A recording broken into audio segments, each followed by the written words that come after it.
Hello everyone. The topic for our discussion is photosynthesis. Photosynthesis is a process by which the plants are able to make their food. Plants, the green plants. Now, the green plants, the process by which they are able to manufacture food for all the living organisms on earth is photosynthesis. Now, the green plants, they take up carbon dioxide from the air, they take up water from the soil, they have chlorophyll pigment in them, and with the help of sunlight, as they absorb sunlight from the environment, they are manufacturing food, that is glucose. And second vital important function for photosynthesis is they give us life supporting gas, that is oxygen. So oxygen is formed as a byproduct. So the significance of photosynthesis for all the living beings on earth is they are giving food for the sustainability of life, as well as they are giving us life supporting gas oxygen for all the living things on the earth. Now we say that the photosynthesis, let's see the equation. Now the equation of photosynthesis is carbon dioxide plus water is giving glucose, the water which is formed, and the life supporting gas, that is oxygen. So we have chlorophyll and sunlight as here, carbon dioxide from the air, water from the soil, glucose, the food which is formed. This water which is formed, that is the rearranged part over here only, and the life supporting gas, that is oxygen. Now we come to the structure of chloroplast. Now the structure of chloroplast, this is the oval body which is bounded by a double membrane. They are having two membrane, their double membrane structure. Their inner matrix is called as stroma. The ground tissue is called as stroma. They have piles of these flattened sacs. One is called as thylakoid. An entire pile of thylakoid is called as a granum. Two granums are interlinked with the help of these interconnecting tubules called as frets or lamellae. So these frets or lamellae are connecting the thylakoids, the piles of thylakoids as granum. So this granum is having this chlorophyll pigment in it. So this is absorbing sunlight from the atmosphere, and this is giving the leaf the green color. So they are maximum present in the maximum concentration of them is present in the leaves, the green parts of a plant, and they are manufacturing food. Now when the light falls on this chlorophyll pigment, we have two ends of the light, that is of the spectrum, the red and the blue.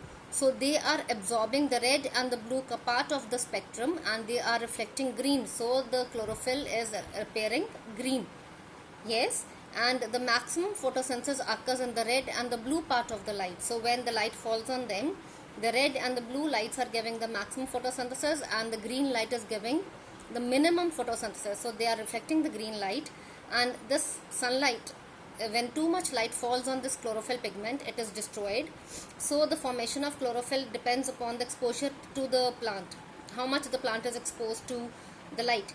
So when the grass which is growing in the shade under a stone, that will turn yellow because there is not formation of the new chlorophyll pigment.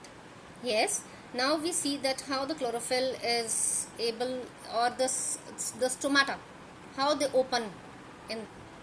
Now the stomatal opening is regulated for letting in carbon dioxide. Now the stomata, this is the pore of stomata, and it is bounded by two kidney shaped cells called as guard cells. Now guard cells, this is the inner wall and this is the outer wall. Inner wall is thick, as we can see in the diagram, and outer wall is thin, and they are having the chlorophyll pigment in them. The chloroplast is present in them, and these are the adjacent cells of the epidermis. So when they are open, they are absorbing the sunlight from the atmosphere. So this pore is open, so carbon dioxide is diffusing into the chlorophyll pigment.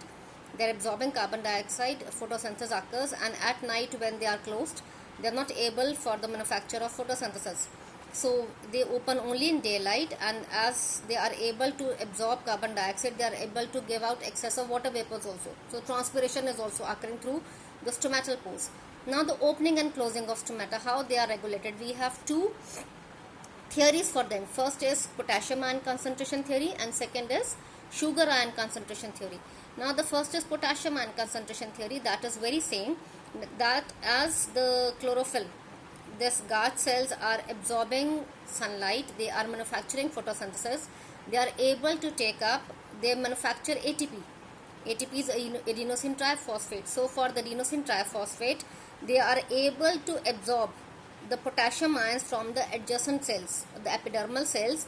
The guard cells are absorbing potassium ions, so the potassium ion concentration inside the guard cells becomes more. So they become hypertonic and they absorb water, they swell up, and the inner thick wall separates and the stomata opens. At night, when the potassium ions are again diffusing back into the epidermal cells, the concentration falls, the turgidity falls, and they are losing the potassium ions to the other cells and they close.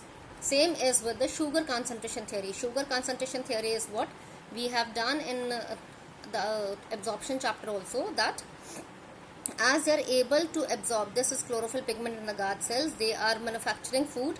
So concentration of sugar, that is glucose, is more, concentration of water falls, so they absorb the water from adjacent cells due to cell to cell osmosis. They become hypertonic. Due to hypertonic, the inner thick wall separates and the stomata opens during daytime. During night there is no sunlight, there is no photosynthesis, so the concentration of sugar falls in them, that is given to the adjacent cells, and as the amount of sugar falls, the amount of water is more, and water is diffusing out of the guard cells into the epidermal cells, so they lose the turgor pressure, they become flaccid and they close.